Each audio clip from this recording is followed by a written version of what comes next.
Hello and welcome you all to our YouTube channel. तो आज के लेक्चर में हम देखने वाले हैं mechanical energy and its conservation. जैसे कि हमने लास्ट क्लास में हमने देखा था इक्विलिब्रियम और इक्विलिब्रियम के टाइप्स के बारे में हमने पढ़ा था। अगर आपने वो वीडियो नहीं देखा है तो आप हमारे प्लेलिस्ट में जाके जरूर देख सकते हैं। So let's start this lecture without wasting any time. So यहाँ पर हमें सबसे पहले समझना है class what is mechanical energy. किसी भी बॉडी का मैकेनिकल एनर्जी हमें कैलकुलेट करना हो तो वो हम कैसे करेंगे। तो इस चीज को एक्सप्लेन करने के लिए हम एक एग्जाम्पल लेंगे। For example that this is the ball. ये एक बॉल है, ग्राउंड सरफेस से एक सर्टन हाइट पे है। This is a ball at a height of h from the ground surface. This ball having a mass m, correct. Okay, और इस ball को हम यहाँ पर से रिलीज कर रहे हैं। यहाँ से हम क्या कर रहे हैं, इस बॉल को रिलीज कर रहे हैं। हमने इस बॉल को छोड़ दिया like this. So this ball will start falling down in the downward direction from position a to position b। कोई भी सर्टन इंस्टेंट पे, मतलब मान लो एट दिस पोजिशन अगर मैं आपको कहूँ कि फाइंड आउट करो टोटल एनर्जी, क्या होगा इस बॉल का। ठीक है, तो यहाँ पर देखो, इस यहाँ पर जब बॉल इस पोजीशन पे पहुंचा है तो लेट्स से यहाँ पर पहुंचने पे इसका वेलोसिटी v हो गया। ठीक है, और जो पोटेंशियल एनर्जी है इस बॉल का, ओके, वो हाइट से मिलेगा। और हाइट इस सरफेस का कितना है, from the ground surface it is h1। इसको हमने क्या ले लिया, h1 ले लिया। तो इस पॉइंट पे अगर मुझे टोटल एनर्जी कैलकुलेट करना हो तो total energy is the addition of kinetic energy plus potential energy. तो बॉल का मास क्योंकि m है और वेलोसिटी इस पॉइंट पे v है, so therefore I will write down it is half m v square. Potential energy क्या हो जाएगा, m g h1। So this is the total energy of the ball at that certain point. So यही होता है mechanical energy. Mechanical energy is the addition of kinetic energy and potential energy. Okay, mechanical energy is the sum और you can say addition of kinetic energy and potential energy. Clear. तो चलो, हमने ये तो समझ लिया मैकेनिकल एनर्जी क्या है। अब बात करेंगे कंजर्वेशन ऑफ मैकेनिकल एनर्जी। किसकी बात करेंगे, conservation. Now we know that हमें कंजर्वेशन ऑफ एनर्जी पता है that energy can neither be create nor be destroyed, it can transfer from one form to another form. ठीक है, लेकिन यहाँ पर हम थोड़ा सा इस डिटेल को ज्यादा इस कंसेप्ट को थोड़ा डिटेल में देखेंगे। ठीक है, इस कंसेप्ट को यहाँ पर हम थोड़ा डिटेल में देखेंगे। जैसे कि यहाँ पर फॉर एग्जाम्पल हमने लास्ट क्लासेस में पढ़ा हुआ है that work done is equals to change in kinetic energy. Work done क्या होता है, चेंज इन काइनेटिक एनर्जी, है ना। कहाँ पर हमने पढ़ा है, वर्क एनर्जी थ्योरम में हमने पढ़ा हुआ है that work done is equals to change in kinetic energy, है ना। जिसको हम लोग क्या लिख सकते हैं, डेल्टा काइनेटिक एनर्जी। अब यहाँ पर जब मैं वर्क डन की बात कर रहा हूँ तो मैं कौन से वर्क डन की बात कर रहा हूँ, है ना। आई am talking about all the work done. All the work done मतलब किसी भी बॉडी पे अगर मतलब मान लो कंजर्वेटिव फोर्स लग रहा है तो work done by the conservative force plus work done by the non conservative force plus work done by some other forces which is equals to change in kinetic energy. तो मैं ये जो work done की बात कर रहे थे सारे वर्क डन की बात कर रहा था। ठीक है, ओके, चलो यहाँ तक समझ में आता है। अभी यहाँ पर हमने जब पोटेंशियल एनर्जी पढ़ा था तब हमने देखा था that work done is equals to minus times of change in potential energy. लेकिन कौन सा वर्क, ऑब्वियसली कंजर्वेटिव वर्क। ठीक है, work done by the conservative force is equals to minus times of change in potential energy. तो ये value को मैं यहाँ पर पुट करूंगा, so therefore it comes out to be minus change in potential energy plus work done by the non conservative force plus work done by other force is equals to change in kinetic energy, correct. Okay, so therefore I will write down that work done by the non-conservative force plus work done by other force is equals to change in kinetic energy plus change in potential energy, like this. Okay, now if, okay, जब मैं if कह रहा हूं तो इसका मतलब कुछ condition है। Work done by the non conservative force अगर जीरो है and work done by the other force भी मतलब मान लो आपको जीरो आ रहा है, so therefore I will write down that change in kinetic energy plus change in potential energy is equals to zero. Okay, change in kinetic energy is equals to change in potential change in kinetic energy plus change in potential energy is equals to zero.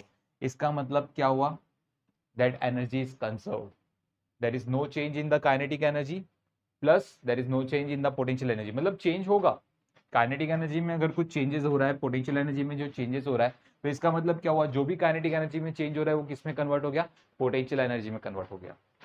ठीक है, तो ये कभी होता है जब work done by the non conservative force zero होगा and work done by the other force zero होगा। ओके, नहीं तो हम लोग क्या मानते हैं हमेशा, अभी तक हमारा माइंडसेट क्या था, दैट ऑलवेज जब काइनेटिक एनर्जी कम हो रहा है तो वो किस में कन्वर्ट हो जा रहा है, पोटेंशियल एनर्जी में कन्वर्ट हो जा रहा है। लेकिन ऐसा नहीं है, ऐसा तभी होगा जब भी work done by the non conservative force and work done by the other force, अगर ये दोनों जीरो होगा तभी ही होगा ये, नहीं तो नहीं होगा। ठीक है, क्लियर। सो ये हमें स्टेटमेंट मिली, so this is the conservation of mechanical. So let's move ahead now. जैसे कि हमने देखा, if work done by the non conservative force and work done by the other force, अगर ये दोनों जीरो हो जाता है तो हमें जो एनर्जी की कंजर्वेशन है वो मिल जाती है, जैसे कि change in kinetic energy plus change in potential energy will B zero. Okay, so change in kinetic energy plus change in potential energy अगर जीरो आता है तो ऑब्वियसली टोटल एनर्जी का जो चेंज होगा वो कितना होगा, वो भी जीरो होगा, है ना, क्योंकि काइनेटिक एनर्जी और पोटेंशियल एनर्जी में कोई भी चेंजेस नहीं है। तो जो टोटल एनर्जी होगा उसमें भी कोई भी चेंजेस नहीं होगा। मैं आपको बताता हूँ कैसे, सी या नो। लेट्स से यहाँ पर at this point position A पे kinetic energy K E one and potential energy P E one, let's say, okay. और यहाँ पर kinetic energy K E two plus potential energy P E two, okay, this one, okay, fine. तो A पे हमने देखा kinetic energy is this one and potential energy is this one, और position C पे kinetic energy is this one and potential energy is this one. चलो समझ में आता है, ठीक है। तो अगर हम यहाँ पर फाइंड आउट करने जाए that change in kinetic energy, change in kinetic energy कितना है बच्चों, के ई टू माइनस के ई वन, के ई टू माइनस के ई वन, करेक्ट।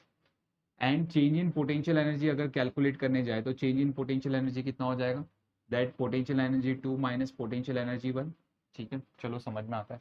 इस पॉइंट पे अगर मुझे टोटल एनर्जी कैलकुलेट करना हो तो टोटल एनर्जी कितना हो जाएगा, kinetic energy one plus potential energy one. और इस पॉइंट पे अगर मुझे टोटल एनर्जी कैलकुलेट करना हो तो ये कितना हो जाएगा, kinetic energy two plus potential energy two. तो अगर मुझे फाइंड आउट करना है what is the change in the total energy, so change in the total energy, what I will do, the change in the total energy is nothing but the change in sorry, change in total energy is total energy 2 minus total energy 1. So what is total energy 2, this is one total energy 2. So kinetic energy 2 plus potential energy 2 minus kinetic energy 1 minus potential energy 1. So यहाँ पर kinetic energy 2 minus kinetic energy 1 plus potential energy 2 minus potential energy 1, सही है ना। मैंने सिर्फ arrange किया यहाँ पर, kinetic energy 2 minus kinetic energy 1, potential energy 2 minus potential energy 1, okay. Now we know that this change in kinetic energy is delta K E, so I write down delta K E plus potential energy 2 minus potential energy 1 can be written as delta P E, so delta P E potential energy. तो जब आप देखोगे इसका value कितना आ रहा है, हमें zero आ रहा है, तो therefore I will write down zero. इसका मतलब क्या हुआ, change in total energy zero, change in total energy कितना है, zero. Change in total energy का मतलब क्या हुआ, that total energy at 2 minus total energy at 1 is equals to zero. So therefore total energy at 2 is equals to total energy at 1। तो इसी को हम लोग बोलते हैं law of conservation of energy. तो ये दूसरे तरीके से भी मैंने आपको प्रूव कर दिया that energy will remain constant, total energy will remain constant, ठीक है। तो इस तरीके से इसको सॉल्व करना है। आई होप आपको सब कुछ समझ में आ गया होगा। बट ये कंडीशन तभी ही ऑब्टेन होगी जब work done by the non conservative force and work done by the other force zero होगा, ठीक है, नहीं तो ये कंडीशन अटेन नहीं होती है, ठीक है, clear, okay. Hope you copy down this part, let's move ahead now. I will discuss some important points now on mechanical energy. Let's talk about some important points. Okay, so there are some important points that we need to discuss on the mechanical energy. The first point, SI unit of mechanical energy is joule, as we know that this is energy. तो SI unit of mechanical energy क्या होगा, joule होगा, okay, and dimensions जो होंगे इसके, and dimension is L raised to 2, M raised to 1 and T raised to minus 2, correct. So these are the dimension will be same as that of work done, correct, okay. So this is the dimension, this is the first rule. Second, mechanical energy depends on frame of reference. Yes, mechanical energy depends on frame of reference. ये पूरा का पूरा frame of reference पे depend करता है, ठीक है, fine. Next, third point, as we know that energy is equals to kinetic, mechanical energy is equals to kinetic energy plus potential energy. हमें पता है that mechanical energy is equals to kinetic energy plus potential energy. So therefore, can I write that kinetic energy is equals to mechanical energy minus times of potential energy? Yes, we can write, right? As kinetic energy is greater than zero, हमें पता है kinetic energy हमेशा positive होता है, that is greater than zero. ठीक है, kinetic energy अगर zero से बड़ा हुआ तो ऑब्वियसली E माइनस यू जो है ये भी क्या होगा, जीरो से बड़ा होगा. So therefore I will write down that total energy is greater than potential energy in all the cases. Correct class? Okay, चलो ये समझ में आता है. Clear? This is the third condition. And the fourth condition, again we will use the same rule that energy is equals to kinetic energy plus potential energy. Correct? यहां पर मैं बात करूंगा that potential energy is equals to energy minus kinetic energy. Clear? That potential energy is equals to energy minus kinetic energy. We can write down in this way. Correct? Now, what will happen? Listen it carefully. What I want to say. We will use this two equation and we will try to analyze the total energy. We will try to analyze the total energy. Okay? So यहाँ पर kinetic energy तो हमेशा positive होता है, as we know that. Kinetic energy is always positive.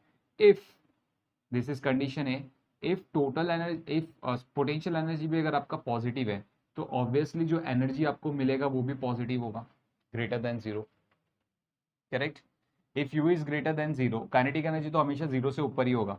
If you is greater than zero, okay, तो दोनों अगर zero से बड़ा है तो दोनों पॉजिटिव वैल्यूज होगी, दोनों पॉजिटिव वैल्यूज होगी तो एनर्जी भी जो होगा वो भी क्या होगा, पॉजिटिव होगा. सिंपल है, लॉजिक है. ठीक है. नाउ केस बी केस देखेंगे, case B. So case B में क्या होगा, मतलब मान लो u का वैल्यू जीरो से छोटा है, मतलब पोटेंशियल एनर्जी अभी नेगेटिव है, पोटेंशियल एनर्जी नेगेटिव है, but kinetic energy is greater than potential energy. u तो नेगेटिव है और काइनेटिक एनर्जी पॉजिटिव है, हमें पता है.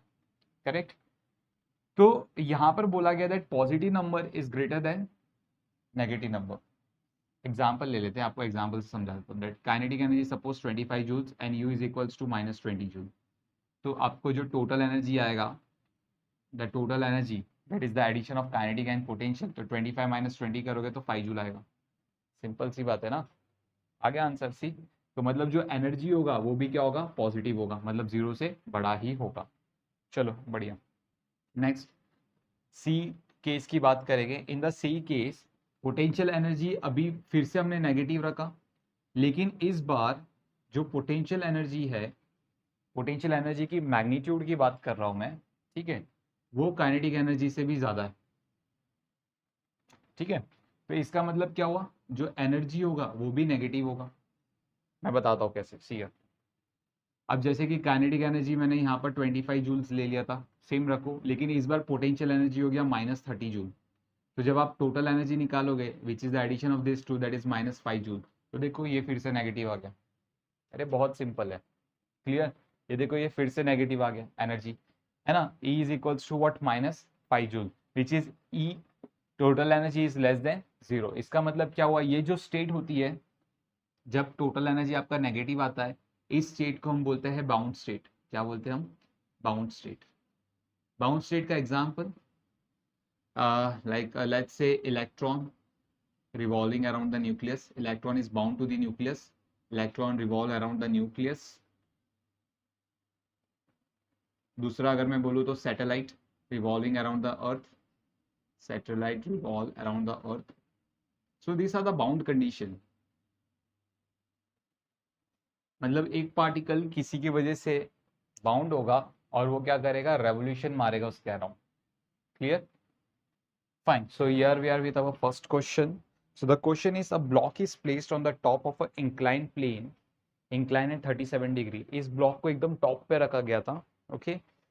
The length of the plane is 5 metre. इस पूरे प्लेन का लेंथ है 5 मीटर. तो ऑब्वियसली इन्होंने जो डायग्राम दिया है उसमें थोड़ा सा प्रॉब्लम है. The block slides down the plane and reaches the bottom. ये ब्लॉक ऊपर से नीचे तक आया है और बॉटम पे पहुंच गया है. ओके.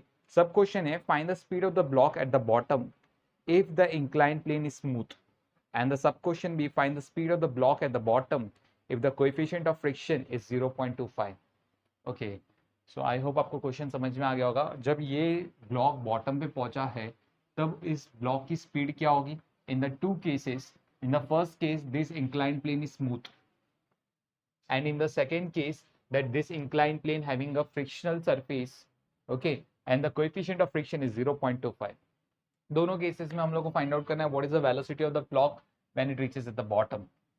ठीक है, तो हम ऐसा मान के चलेंगे कि ये ब्लॉक, इसकी शुरुआत यहाँ से हुई है ना, इसकी शुरुआत यहाँ से हुई है समवेयर ओवर हियर, और ये यहाँ तक पहुँच गया लाइक दिस। ठीक है, so the distance travelled by the block is 5 metre. ये 5 मीटर नहीं है आपका, ये 5 मीटर है। ठीक है, ये आपका 5 मीटर है। This is the 5 metre distance is travelled by the block. तो ऑब्वियसली इस ब्लॉक ने वर्टिकल डिस्टेंस कितना ट्रेवल किया है? This is the vertical distance. If this is sine sorry this is 37, so if I take sine 37, sine 37 क्या हो जाएगा? Opposite, let's say ये एच है ना, upon hypotenuse that is 5। Simple, okay. Sin 37 value is 3 by 5, we know that, so I'll write down 3 by 5 is equals to h by 5, pi and pi get cancelled, तो h का value आ रहा है हमें 3 metre. So block has traveled a distance of 3 meter. Block has traveled a distance of 3 meter. Fine.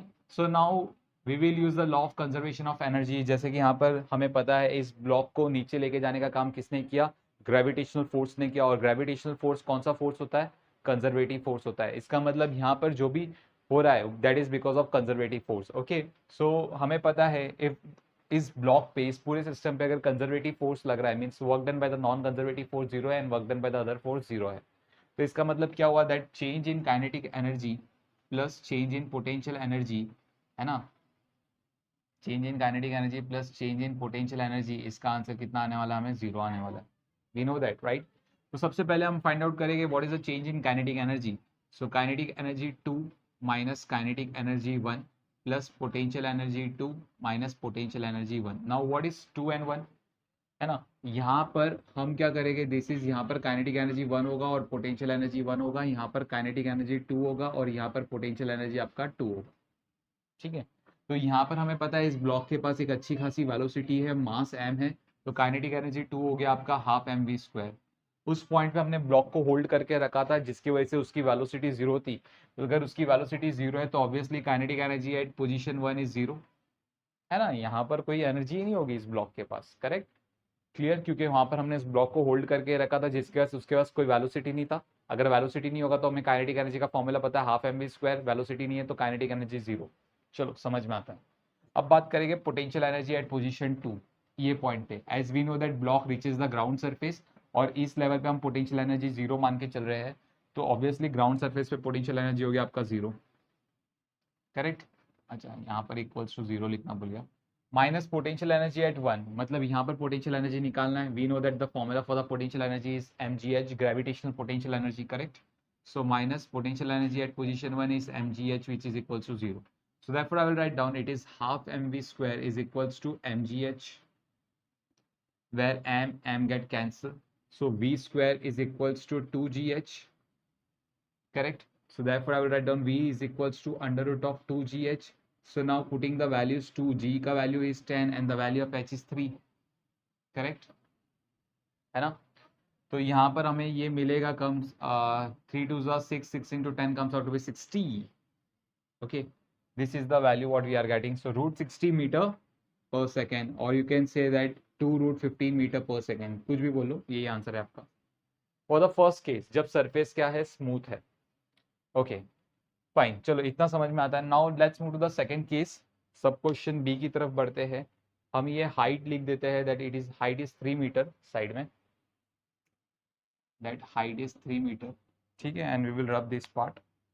Now let's move to the sub question B, जहां पर coefficient of friction कितना है? 0.25। As we know that coefficient of friction is 0.25, इसका मतलब इस block के ऊपर frictional force लग रही है। इस ब्लॉक के ऊपर अगर फ्रिक्शनल फोर्स लग रहा है तो हमें पता है frictional force non conservative force है। तो अगर यहाँ पर नॉन कंजर्वेटिव फोर्स लग रहा है तो हमारा फॉर्मूला क्या बन जाएगा? That change in kinetic energy plus change in potential energy is equals to work done by the non conservative force, है ना।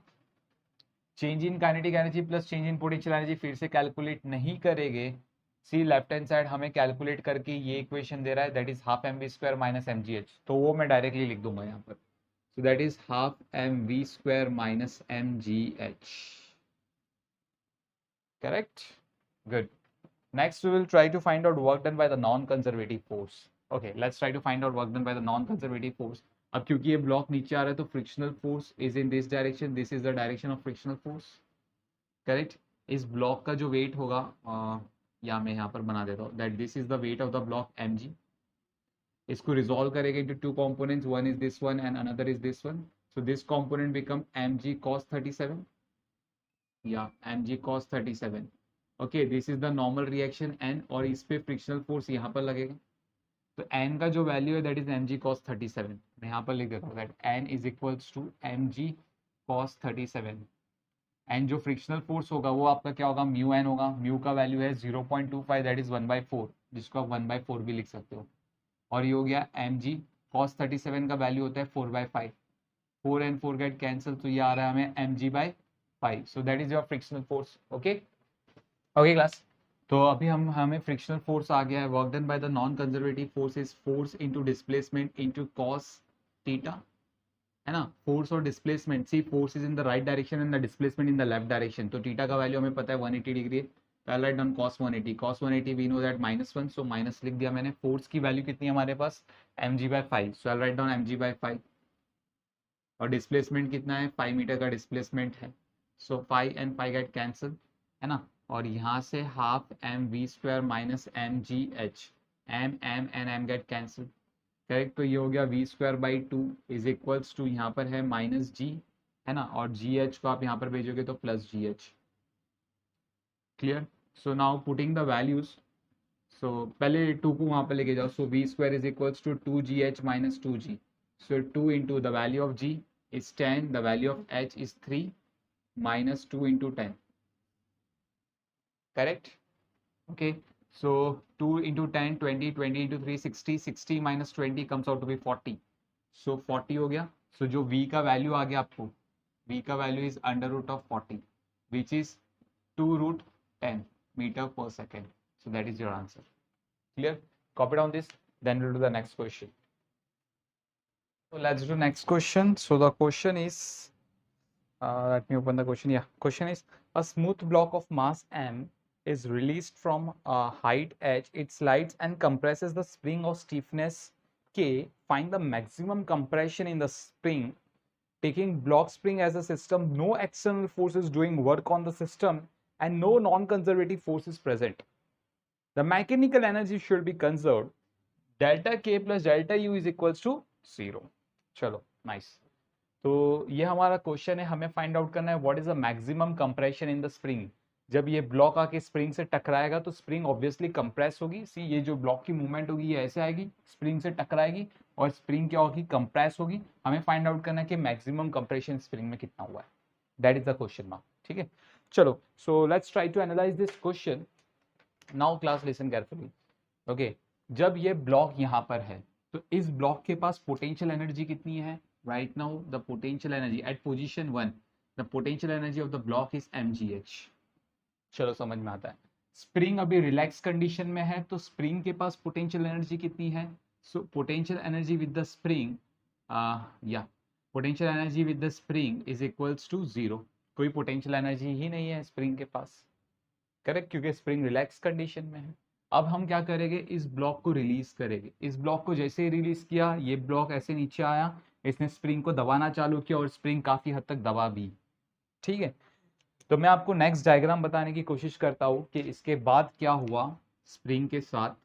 जब ब्लॉक नीचे आया तो स्प्रिंग के साथ क्या हो गया, that is suppose this is the support.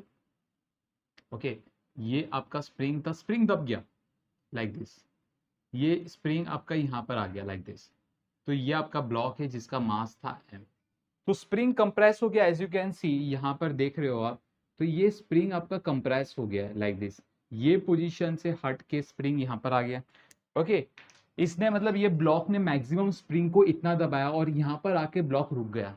यहाँ पर आके ब्लॉक रुक गया है. ठीक है. तो maximum compression in the spring you can say that is x. This is the compression in the spring. Okay अगर मैंने यहाँ पर इसको ग्राउंड लेवल माना है तभी तो पोटेंशियल एनर्जी mgh रखा है हमने। ओके तो यहाँ पर पोटेंशियल एनर्जी कितना होगा if this is a ground level, तो यहाँ पर पोटेंशियल एनर्जी होगा ब्लॉक का gravitational potential energy I am talking about, block का gravitational potential energy will be 0 joule. और स्प्रिंग का पोटेंशियल एनर्जी कितना होगा, potential energy with the spring is equals to half k x square. Clear? Okay nice. तो यहाँ पर मैं बोलूंगा that change in potential energy is equals to change in potential energy because of gravity plus change in potential energy because of spring, है ना, normal सी बात है, समझ में आता है हमें। So potential energy of gravity is u2 minus u1 you can write down, और potential energy 2 minus potential energy 1 हम वही लिखेंगे क्योंकि हमने वहां पर पोटेंशियल एनर्जी लिखा है। So potential energy 2 minus potential energy 1 that is because of gravity plus potential energy 2 potential energy S2, potential energy of spring minus potential energy of spring S1. What is potential energy 2? Potential energy 2 is 0 joule because of gravity minus potential energy 1 is mgh. So mgh plus potential energy S2, potential energy S2 देखोगे तो half kx square, potential energy half kx square, potential energy of spring 1 like this, यहाँ पर 0 है at the initial condition, सो यहाँ पर 0 में put कर दो। तो फाइनली हमें आंसर आ रहा है that it is half k x square minus mgh। So this is the change in potential energy. ये चलो चेंज है पोटेंशियल एनर्जी का, हमें समझ में आता है, ठीक है, क्लियर? ओके अभी हम बात करते हैं चेंज इन पोटेंशियल एनर्जी हमें मिल गया, हमें फाइंड आउट करना है चेंज इन काइनेटिक एनर्जी। तो क्लास हमें पता है कि हमने यहाँ पर ब्लॉक को पकड़ के रखा था जिसकी वजह से उसकी वेलोसिटी 0 थी, जिसकी वजह से काइनेटिक एनर्जी 0 जूल है, करेक्ट। और ब्लॉक जब यहाँ पर आया तो यहाँ पर भी रुक गया, तो यहाँ पर भी ब्लॉक के पास काइनेटिक एनर्जी 0 जूल है, ठीक है, क्लियर? तो what is the change in kinetic energy? Change in kinetic energy is 0 joule, so I will write down that change in kinetic energy is equals to 0 joule, putting this two values in this formula, so therefore 0 plus half k x square minus mgh which is equals to 0, so therefore I will write down half k x square is equals to mgh, so x square is equals to 2 mgh by k, so x is equals to under root of 2 mgh by k, so this is the compression in the spring, okay, spring में इतना compression हुआ। सो इस तरीके से हमें question को solve करना था। Please copy down this, then will do the next question. So now it's time to move to the next question. So the question is, a block of mass m is suddenly released from the top of a spring of stiffness constant k. Sub question A, find the acceleration of the block just after release. Sub question B, what is the compression in the spring at equilibrium? Sub question C, what is the maximum compression in the spring? Find the acceleration of the block at maximum compression in the spring. तो ये चार सब question हमें पता करने हैं। Okay question समझ लीजिए पहले। ये स्प्रिंग अपनी नेचुरल लेंथ पे है, ब्लॉक को हमने टॉप पोजीशन पे रखा, अभी हम रिलीज करने वाले हैं। तो सब क्वेश्चन ए है हमारे पास, फाइंड आउट करो ये ब्लॉक कितनी एक्सेलरेशन के साथ नीचे जाएगा। ओके जब इसके टॉप पे रखा गया है, स्प्रिंग अपनी नेचुरल लेंथ पे है। स्प्रिंग अगर अपनी नेचुरल लेंथ पे है मतलब स्प्रिंग में कोई कंप्रेशन नहीं है, स्प्रिंग में कोई कंप्रेशन नहीं है मतलब स्प्रिंग फोर्स डेवलप नहीं होगा, ठीक है। तो ये ब्लॉक ऑब्वियसली नीचे जाएगा, तो किसकी वजह से जाएगा? Because of the gravitational force की वजह से जाएगा। तो अगर हम इस ब्लॉक की एफबीडी बनाएं to solve the sub question A, let's start the solution part. Okay sub question A को सॉल्व करने के लिए अगर मैंने इस ब्लॉक की एफबीडी बना दिया, तो इस ब्लॉक की FBD this is mg, correct, this is the only force acting on the block, क्योंकि अभी तक स्प्रिंग कंप्रेस नहीं हुआ है, मतलब स्प्रिंग अपनी नेचुरल लेंथ पे, इसका मतलब क्या हुआ? स्प्रिंग फोर्स डेवलप नहीं होगी, ठीक है। तो ये ब्लॉक mg फोर्स, ये फोर्स रिस्पॉन्सिबल है इसको नीचे लेके जाने के लिए। सो अगर हम न्यूटन की बात करें, Newton second law of motion, so force F is equals to net force is mg, net force को हम ma लिखेंगे which is equals to mg, so m get cancel, so a is equals to g, means block will fall in the downward direction because of its acceleration due to gravity. Okay block कितनी acceleration के साथ जाएगा? Acceleration due to gravity g के साथ जाएगा नीचे। चलो first part समझ में आता है। नेक्स्ट सब क्वेश्चन भी x फाइंड आउट करो at the equilibrium condition. Now class listen carefully, जैसे ही आपने ब्लॉक को छोड़ा, ब्लॉक की मूवमेंट कैसे होगी? ब्लॉक ऐसे नीचे जाएगा, स्प्रिंग को कंप्रेस करेगा, स्प्रिंग का फोर्स वापस उसको ऊपर फेंकेगा, ब्लॉक क्या करेगा? ऑसिलेट करेगा, और फिर बाद में एक टाइम के बाद वो कहाँ पर आ जाएगा? अपनी इक्विलिब्रियम पोजीशन पे आ जाएगा, करेक्ट। तुरंत अपनी इक्विलिब्रियम पोजीशन पे नहीं आएगा ब्लॉक, ओके, ब्लॉक ऐसे ऑसिलेट करेगा, ऐसे ऊपर नीचे मूव करेगा और उसके बाद काफी देर के बाद वो अपनी इक्विलिब्रियम कंडीशन अटेन करेगा। ठीक है, तो यहाँ पर हम ऐसा मान के चलते हैं, मैं थोड़ा सा यहाँ पर इक्विलिब्रियम कंडीशन का डायग्राम बना लेता हूँ ताकि हमें आसानी हो पढ़ने के लिए। जैसे कि this one, see spring compress हो गया यहाँ पर और ब्लॉक अपनी इक्विलिब्रियम कंडीशन अटेन कर चुका है, like this. This is the equilibrium condition of the block. तो जब हम इक्विलिब्रियम कंडीशन का फ्री बॉडी डायग्राम बनाएंगे उस ब्लॉक का, जब ब्लॉक इक्विलिब्रियम कंडीशन पे है, तो यहाँ पर जैसे कि हमें पता है that this is the block, weight mg in the downward direction, spring force is in the upward direction, correct? So जो net force होगा हमें पता है net force is equals to F minus mg, क्योंकि ब्लॉक इक्विलिब्रियम कंडीशन में है तो net force 0 है, ऑब्वियस सी बात है। ठीक है, so therefore I will write down that F is equals to mg, so F का वैल्यू कितना है हमें पता है, F is equals to kx. What is x? X is the compression in the spring, this one, this is the compression in the spring, x. Okay, so kx is equals to mg, so x का value कितना हो गया, mg by k. So this is the compression in the spring. So we got the second sub question. Let's move to the sub question C now.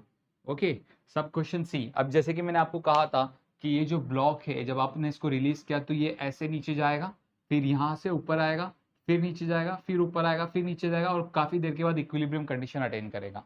Okay, तो जब block नीचे जा रहा है, मैक्सिमम फॉर एग्जांपल ब्लॉक यहाँ तक आ गया आपका। Okay, so this is the maximum compression in the spring.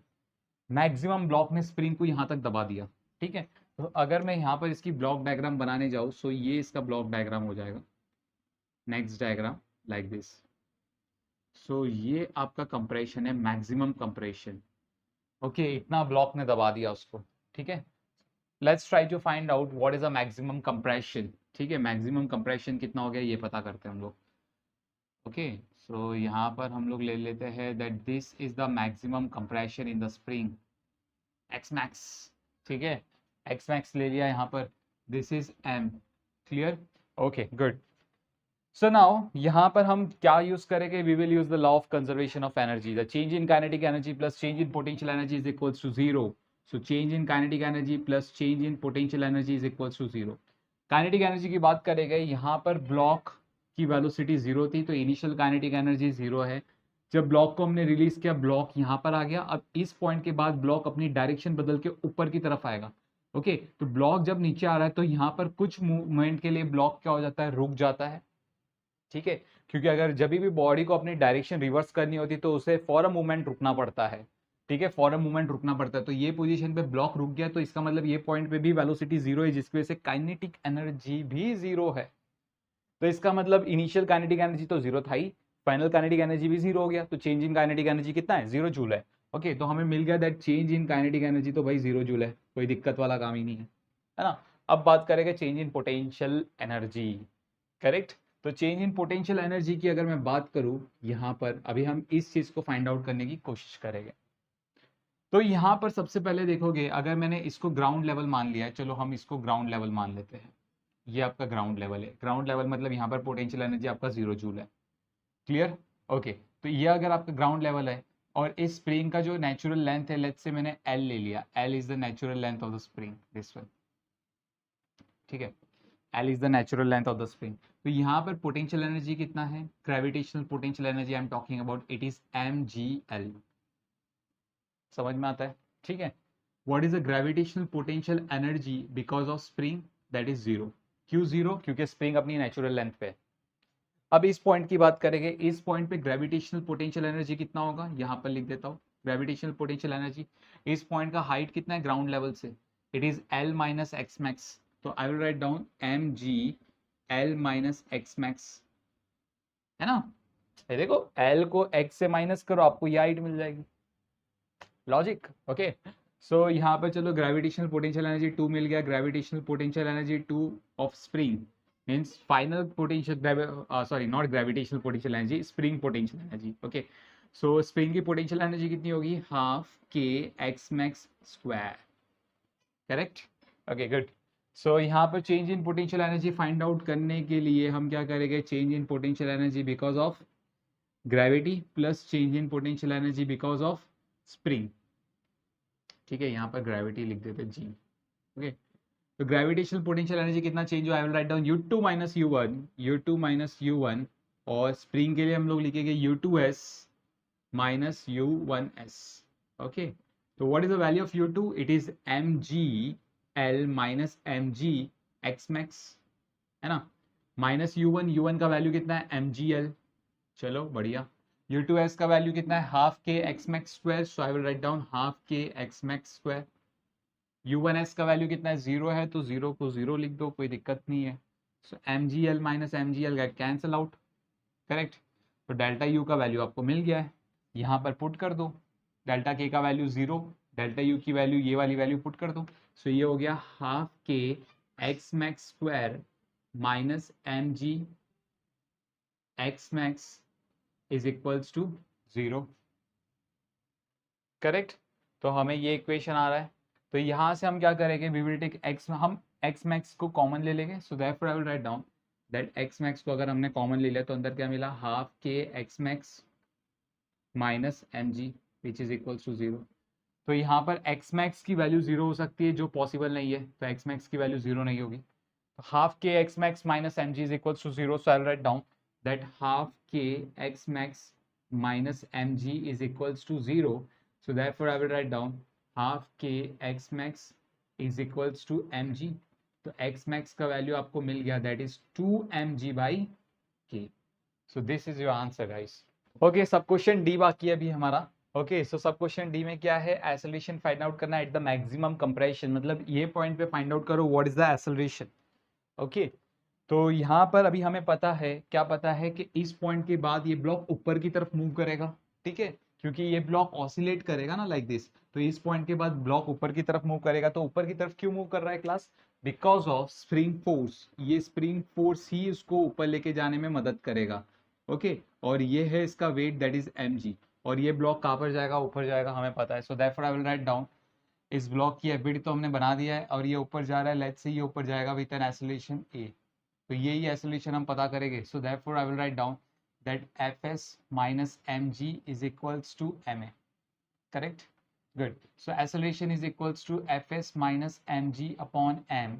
Okay, spring force की बात करेंगे तो स्प्रिंग फोर्स हमें पता है क्या होता है, fs is equals to k x max, k x max की वैल्यू हमें आ गई है, that is 2 mg by k, so I'll write down it is 2 mg by k, k get cancelled so it comes out to be 2 mg, है ना। तो fs की जगह मैं यहाँ पर 2 mg पुट करूंगा, तो 2 mg minus mg comes out to be mg। So acceleration की जो वैल्यू है हमें क्या मिलेगी, mg upon g, so g and g gate cancel, so sorry m था not g, it's my mistake. So acceleration fs की value 2 mg put करो, 2 mg minus mg comes out to be mg, और denominator में m है, तो m get cancel, तो acceleration हमें कितना मिल रहा है, g मिल रहा है, ठीक है। So this is the acceleration due to gravity. So I hope you understood this. Please copy down this, then we'll do the next question. So let's move to the next question. Again, there is very interesting question we have. So let me open the question. Yeah, question is, a block of mass m strikes a light pen fitted with a vertical spring after falling through a distance h. If the stiffness of the spring is k, find the maximum compression of the spring. Okay, so let's say यहाँ पर इन्होंने diagram ही बना के दे दिया है that this is the maximum compression in the spring. Okay, so maximum compression हमें दिया गया है x से, ब्लॉक को मैंने h हाइट से रिलीज किया है। ओके, तो ब्लॉक h हाइट से यहाँ से ट्रेवल करते हुए इस पेन के ऊपर टकराया और इस पेन को दबाने की कोशिश की और x कंप्रेशन दे दिया स्प्रिंग में, ठीक है। तो हमें फाइंड आउट करना है what is the maximum compression in the spring, right. So that is the question to you. Now listen how to solve this question. सबसे पहले हम इसको क्या करेंगे, ग्राउंड लेवल मानेंगे, मतलब जहाँ पर पोटेंशियल एनर्जी कितना है, 0 जूल्स। सो लेट्स से यहाँ पर पोटेंशियल एनर्जी है, आई am talking about gravitational potential energy. So gravitational potential energy है 0 जूल, और तो फिर उसके हिसाब से यहाँ पर ग्रेविटेशनल पोटेंशियल एनर्जी कितना हो गया, अच्छा इसको 1 ले लेते हैं, इसको 2 ले लेते हैं, ठीक है। सो यहाँ पर ग्रेविटेशनल पोटेंशियल एनर्जी कितना हो गया, it is m g, what is the height from this level, it is h plus x, so I will write down it is h plus x. Okay, यहाँ पर स्प्रिंग के पास कितना potential energy था initially, spring के पास कोई potential energy नहीं था, 0 जूल, क्योंकि स्प्रिंग अपनी नेचुरल लेंथ पे। यहाँ पर स्प्रिंग के पास पोटेंशियल एनर्जी आ जाएगा बच्चों, कैसे आएगा, हाफ के एक्स स्क्वायर फॉर्मूले से आ जाएगा। Okay, so this is the formula for the potential energy of the spring. Okay, हमने लास्ट 2 क्वेश्चंस में हम ऐसे ही सॉल्व कर रहे हैं, ठीक है। सो यहाँ पर काइनेटिक एनर्जी कितना होगा, 0 जूल होगा। क्यों? क्योंकि यहाँ पर हमने ब्लॉक को रिलीज किया है, सो काइनेटिक एनर्जी 0 जूल। यहाँ पर भी काइनेटिक एनर्जी कितना होगा, 0 जूल होगा, क्योंकि मैक्सिमम कंप्रेशन जब होता है ब्लॉक का, ठीक है, स्प्रिंग में जब भी मैक्सिमम कंप्रेशन होता है, मैक्सिमम कंप्रेशन होने के बाद ये ब्लॉक स्प्रिंग क्या करेगा, इस ब्लॉक को ऊपर उठाएगा। ओके, पहले ब्लॉक कहाँ पर आ रहा था, नीचे आ रहा था, अब ये ब्लॉक ऊपर जाएगा, मतलब ब्लॉक अपनी डायरेक्शन रिवर्स कर रहा है। किसी भी पार्टिकल को अगर अपनी डायरेक्शन रिवर्स करनी है, ठीक है, तो एट द मोमेंट उसको रुकना पड़ता है। ओके, तो यहाँ पर जैसे ये ब्लॉक नीचे आ गया, यहाँ पर ये रुक गया, अब उसके बाद ये डायरेक्शन रिवर्स करेगा। ठीक है, तो ये एक पॉइंट पे क्या हो जाता है, वो रुक जाता है, और ये वही वाला पॉइंट होता है। ठीक है, जहां पर काइनेटिक एनर्जी कितना होता है, 0 जूल। सो हमें पता है चेंज इन काइनेटिक एनर्जी कितना आ गया, 0 जूल आ गया। Very good. अब बात करेंगे चेंज इन पोटेंशियल एनर्जी की। Change in potential energy is the change in potential energy because of gravitational force plus change in potential energy because of the spring force. सबसे पहले बात करेंगे change in potential energy because of the gravitational force, that is what, u2 minus u1. Okay, what is the value of u2, guys? u2 means potential energy, gravitational potential energy at this position, that is 0 joule. So I'll write down 0 joule minus gravitational potential energy, initial gravitational potential energy, that is mgh plus x. Nice. So your answer comes out to be minus mgh minus mgx. Brackets भी open कर दिए मैंने, ठीक है। अब बात करेंगे change in the potential energy because of spring force. So I'll write down potential energy 2 minus potential energy 1 for the spring. So what is the potential energy 2 for the spring? It is half kx square, and 1 के लिए कितना है, 0 है ना, initial potential energy 0 था। So I'll write down half kx square minus 0. So your answer comes out to be half kx square. Change in kinetic energy हमें पता है 0 जूल है, मैंने ऊपर लिख दिया है। So using the law of conservation of energy, that is delta Q K plus delta U is equals to 0। What is delta K, that is 0 plus delta U कितना है हमारा, change in potential energy, gravitational potential energy का change, और spring के potential energy का change. इन दोनों को क्या करना है, हमें ऐड करना है, तो इन दोनों को ऐड करूंगा। सो ये हो जाएगा half k x square minus M g x minus M G h is equals to 0। हम क्या करेंगे, पूरी इक्वेशन को 2 से मल्टीप्लाई करेंगे, तो ये हो जाएगा K x square minus 2mgx minus 2mgh is equals to 0। Correct. तो यहाँ पर हम क्या, see as you can see this is a quadratic equation, so we know how to solve the quadratic equation, so therefore I will write down, we will use the formula method. So according to the formula method, I hope you know the formula method, so मैं directly formula method लगा देता हूँ।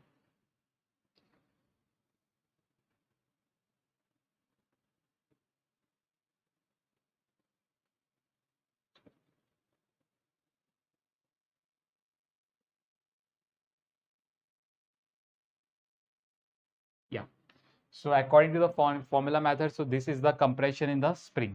Okay, कैसे, minus B plus minus B square minus 4a and C, ये वाला method हमने formula method लगा दिया है।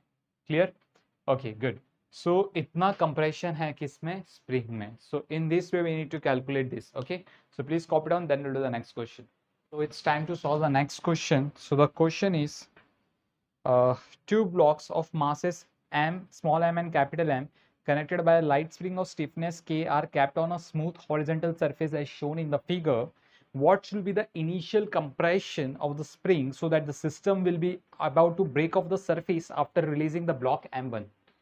Okay, so the question is, मैं आपको क्वेश्चन एक्सप्लेन कर देता हूँ। ये स्प्रिंग की रिलैक्स पोजीशन थी, हम इस ब्लॉक को कितना दबाए, ओके, इस ब्लॉक को कितना कंप्रेस करवाए, कंप्रेशन कितनी है x1, मतलब हमें x1 फाइंड आउट करना है कि जब भी मैं इस ब्लॉक को रिलीज करूं, मतलब जब मैंने यहाँ पर जो फोर्स, जिस फोर्स के साथ इसको नीचे की तरफ प्रेस किया था, जैसे मैंने ये फोर्स हटा दिया तो ऑब्वियसली ये ब्लॉक ऊपर की तरफ मूव करेगा, क्योंकि स्प्रिंग फोर्स क्या करेगा, इस ब्लॉक को ऊपर की तरफ फेंकेगा। ओके, स्प्रिंग फोर्स इस ब्लॉक को ऊपर की तरफ फेंकेगा तो ये ब्लॉक ऊपर जाएगा। एक पॉइंट ऐसा आएगा कि ये जो बिगर ब्लॉक है ना, इसको भी अपने साथ लिफ्ट करा देगा। ओके, तो इन्होंने क्वेश्चन में यही पूछा है कि हम इसमें कितनी कंप्रेशन दे, x1 की वैल्यू कितना होना चाहिए कि जिसकी वजह से ये जो बिगर ब्लॉक है ये ऊपर मूव कर जाए। Clear? Okay, so let's try to find out the answer to this question. सबसे पहले हम बात करेंगे भाई potential energy because of spring. So that for I will write down that potential energy because of the spring it is half के x1 square. Okay, जब ये x1 से कंप्रेस हो गया था, तो अभी यहाँ पर क्लास लिसन केयरफुली, जैसे मैंने ये फोर्स हटा दिया, ओके, तो अभी स्प्रिंग फोर्स लगेगा इस ब्लॉक के ऊपर और ये ब्लॉक को ऊपर फेंकने की कोशिश करेगा और ये ब्लॉक ऊपर जाएगा भी। सपोज ब्लॉक यहाँ तक आ गया, अपनी रिलैक्स पोजीशन से x2 एलोंगेट हो गया। ओके, ये पॉइंट पे अभी ये बिगर ब्लॉक है, ये ऊपर उठना चालू हो जाएगा। ओके, तो यहाँ पर what is the elongation in the spring x2? तो इस वक्त स्प्रिंग में कितनी पोटेंशियल एनर्जी होगी? The potential energy in the spring for the final case is half k x2 का स्क्वायर। करेक्ट। अभी बात करें कि ग्रेविटेशनल पोटेंशियल एनर्जी की। ग्रेविटेशनल पोटेंशियल एनर्जी क्या होगा? सपोज ये हमने ग्राउंड लेवल मान लिया और डेटम लेवल मान लिया, जो भी है, ठीक है। Potential energy is equals to 0 joule at this point. Ground level, datum level, मतलब जहां पर पोटेंशियल एनर्जी 0 है। ओके, सो पोटेंशियल एनर्जी कितना है यहाँ पर? 0 जूल। ओके, अभी जैसे ही मैंने इस ब्लॉक को, मतलब इस ब्लॉक पे से जो फोर्स था वो हटा दिया, ये ब्लॉक ऊपर जाएगा, तो यहाँ तक पहुंच गया। तो यहाँ तक पहुंचने में इस ब्लॉक में कितनी पोटेंशियल एनर्जी डेवलप हो गई है? That potential energy 2 is equals to mg। Height कितना है? x1 प्लस x2, सो x1 प्लस x2। यहाँ से यहाँ तक का हाइट देखो, x1 प्लस x2, तो x1 प्लस x2। इसकी पोटेंशियल एनर्जी में कोई चेंज नहीं होगा क्योंकि ये अभी भी बॉटम लेवल पे है, ये सेम लेवल पे है। तो आप फाइंड आउट करोगे तो change in potential energy of the bigger block will give you answer 0 only. ठीक है, ओके, चलो चलो ये आ गया हमें। अब बात करेंगे that potential energy 1 because of the gravitational potential energy 1 is 0 joule and final gravitational potential energy कितना है? mg x1 plus x2। Okay, दोनों केसेस में अब now listen carefully what I want to say. Okay, अभी यहाँ पर जब हम इस ब्लॉक की बात कर रहे हैं क्लास, मैं यहाँ पर देखो इस ब्लॉक का एफबीडी बनाऊंगा और इस ब्लॉक का भी एफबीडी बनाऊंगा, दोनों ब्लॉक की एफबीडी बनाएंगे हम। तो ये सबसे पहले मैंने स्मॉलर ब्लॉक ले लिया है। स्मॉलर ब्लॉक का वेट होगा mg in the downward direction. कहाँ पर होगा? In the downward direction. और जो स्प्रिंग फोर्स होगा उस ब्लॉक के ऊपर वो भी कहाँ पर होगा? In the downward direction. Correct. Okay, so ये ब्लॉक है मास m। अभी हम बात करेंगे the bigger block, this is a bigger block. ठीक है, तो इसके ऊपर जो वेट है दैट इज mg और इसको जो स्प्रिंग फोर्स लगेगा दैट इज fs, है ना। इस ब्लॉक के ऊपर नॉर्मल रिएक्शन भी लगेगा n। लेकिन जब ये ब्लॉक इस सरफेस से उठने वाला होता है, मतलब अभी इस सरफेस से उठ जाएगा, तभी नॉर्मल रिएक्शन आपका 0 हो जाएगा। तो नॉर्मल रिएक्शन हटा देंगे क्योंकि हम फाइंड आउट कर रहे हैं कि ये ब्लॉक कभी उठेगा इस सरफेस से। तो fs का वैल्यू किसके इक्वल हो जाएगा? mg के इक्वल हो जाएगा। करेक्ट, प्लस, है ना, at the point of the movement. तो fs is equals to mg, capital mg। या तो मतलब जो स्प्रिंग फोर्स होनी चाहिए, लिसन केयरफुली, जो स्प्रिंग फोर्स होनी चाहिए वो कितना होना चाहिए? mg के इक्वल होना चाहिए, मतलब वेट ऑफ द ब्लॉक के इक्वल होना चाहिए ताकि वो ब्लॉक को उठा सके।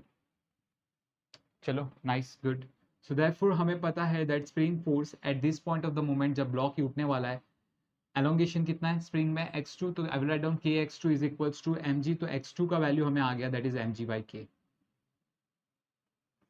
We got the value of x2। Correct, good.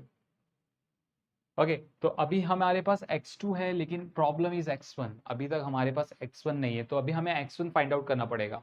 तो x1 फाइंड आउट करने के लिए हमें फाइंड आउट करना पड़ेगा what is the change in kinetic energy class. तो यहाँ पर जब आप देखोगे, जब मैंने यहाँ पर फोर्स F लगाया हुआ है, अभी तक फोर्स अप्लाइड है और हमने x1 से उसको कंप्रेस कर दिया है, तो पूरे सिस्टम में किसी भी ब्लॉक्स की वेलोसिटी नहीं है। So kinetic energy, initial kinetic energy of the system is 0।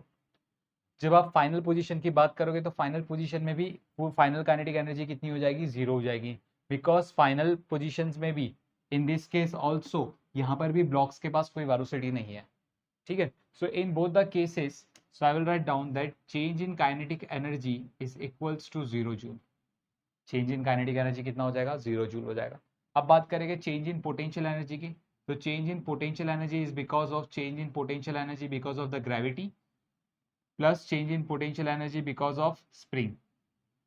सो पहले change in gravitational potential energy find out कर लेते हैं, that is potential energy 2 minus potential energy 1। फिर स्प्रिंग के लिए कैलकुलेट करेंगे potential energy S2 minus potential energy S1। Okay, तो change potential energy 2 का वैल्यू कितना है? It is mg x1 plus x2 minus potential energy 1 कितना है? 0 है। चलो, पोटेंशियल एनर्जी S2 कितना है? Half k x2 square minus half के x1 स्क्वायर। तो हमें आ गया चेंज इन पोटेंशियल एनर्जी। अभी हमें पता है that change in kinetic energy plus change in potential energy is equals to 0, है ना। Kinetic energy, change in kinetic energy तो ऑलरेडी जीरो है। अब बात करेंगे change in potential energy, so mg x1 plus x2 plus half k x2 square minus half के x1 square is equals to zero, correct. अभी यहाँ पर क्या करेंगे, हाफ के को कॉमन ले लेंगे, सो therefore I will write down mg x1 plus x2, और मैंने हाफ के को कॉमन ले लिया, अंदर मिलेगा x2 square minus x1 square which is equal to zero. Okay, x2 square minus x1 square को हम कैसे लिख सकते हैं, we know the formula of a square minus b square that is a minus b a plus b, तो वो value हम use करेंगे। So therefore I will write down mg x1 plus x2 plus half k x2 minus x1 and x2 plus x1 is equals to zero. Half x2 plus x1 common, x2 plus x1 हम common ले सकते हैं, सो x1 plus x2 हमने common ले लिया, अंदर क्या मिला हमें mg, ओके, और यहाँ पर क्या मिलेगा, half k x2 minus x1, सो मैं यहाँ पर लिख दूंगा half k x2 minus x1 which is equals to zero, ठीक है। तो x1 प्लस x2 का वैल्यू जीरो हो सकता है, या फिर ये इक्वेशन जीरो हो सकता है, तो हम करेंगे that mg plus half k x2 minus x1 की वैल्यू जीरो है, so therefore I will write down mg, तो यहाँ पर plus half k x2 is equals to half के x1 multiplying 2 to the numerator and denominator, so 2 and 2 get cancel out, okay, और मैं k से भी divide करा दूंगा एंटायर इक्वेशन को, सो मैंने k से डिवाइड करा दिया, k गेट कैंसिल, ओके, तो यहाँ पर आ रहा है हमें 2mg/k, मैं यहाँ पर लिख देता हूँ साइड में कहीं पे, या सो 2mg/k, यहाँ पर हमें आ रहा है 2mg/k plus x2, what is the value of x2, class, the value of x2 is getting as mg/k, so I'll write down that the value of x2 is mg/k and that is the value of x1, तो मैं यहाँ पर लिख दूंगा that g upon k is common, तो अंदर क्या मिलेगा 2m plus capital M is equals to x1, so this is the compression, okay, यहाँ पर लिख देते that x1 is equals to 2m plus m g upon k, so this is the compression in the spring, okay, clear. इतनी compression देनी पड़ेगी तभी बिगर block क्या होगा, यहाँ से लिफ्ट कर जाएगा, okay.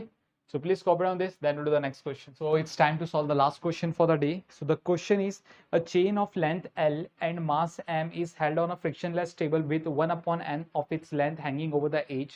When the chain is released, find the velocity of the chain while leaving the table.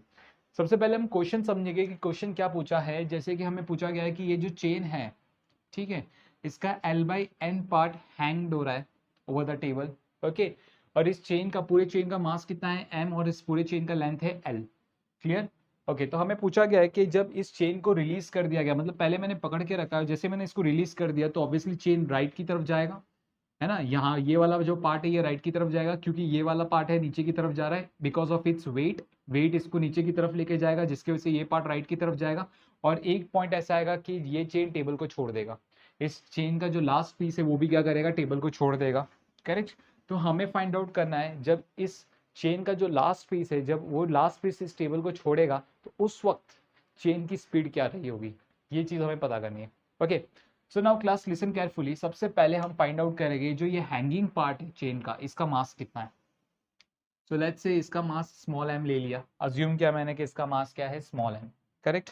So now I will use the formula of mass per unit length, पूरे चेन का मास m है और पूरे chain का length l है, हमें पता है, ओके, और जो सेक्शन का मैंने मास स्मॉल m लिया है, ओके, उसका लेंथ कितना है L/N, so I will write down small m upon L/N, so ये हो गया small m is equals to m/L into L/N, so L get cancel, तो हमें मास मिल गया that is m/N, so small m का वैल्यू कितना हो गया m/N, करेक्ट, ओके। अब इस चेन का देखो क्लास, अभी हम क्या करेंगे, इस लेवल को हम डेटम लेवल मान लेंगे, डेटम लेवल मतलब इस लेवल का पोटेंशियल एनर्जी कितना होगा, 0 जूल होगा, करेक्ट।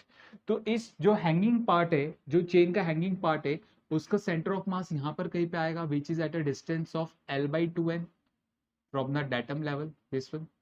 तो पोटेंशियल एनर्जी कितनी हो जाएगी इस वक्त चेन में, तो पोटेंशियल एनर्जी हो जाएगी, potential energy in the chain, gravitational potential energy, it is mg L/2n with negative sign. Why negative sign, क्योंकि ये जो पॉइंट है this is lying below the datum level, this is lying below the datum level, तो कभी भी याद रखो अगर कोई भी पॉइंट डेटम लेवल के नीचे आता है, ठीक है, तो उसकी जो पोटेंशियल एनर्जी होगी, ग्रेविटेशनल पोटेंशियल एनर्जी होगी, वो नेगेटिव होगी, क्लियर। अभी तक हमने जितना भी क्वेश्चन किया था वहां पर डेटम लेवल नीचे आता था, सारे पॉइंट्स ऊपर आते थे जहां पर हमें पोटेंशियल एनर्जी फाइंड आउट करना था। ठीक है, क्लियर? तो ये चीज याद रखना है। तो ये हो गया माइनस mgl/2n। गुड, चलो आगे बढ़ते हैं अभी हम लोग। तो यहाँ पर पोटेंशियल एनर्जी हमें मिल गया फॉर द इनिशियल केस। अभी क्या होगा, ये पूरा का पूरा चेन नीचे आ जाएगा and you will see the chain look like this.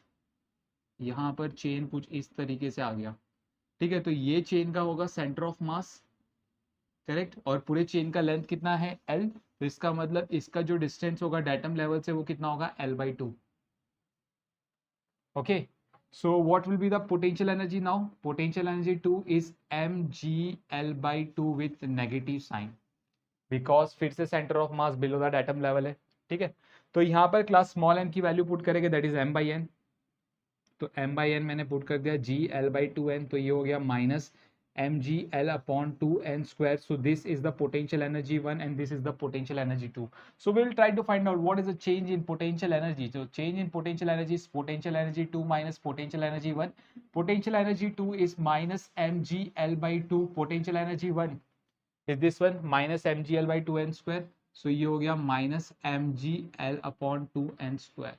तो माइनस माइनस बिकम प्लस, तो ये हो गया mgl/2n square minus mgl/2. So this is the change in potential energy we have.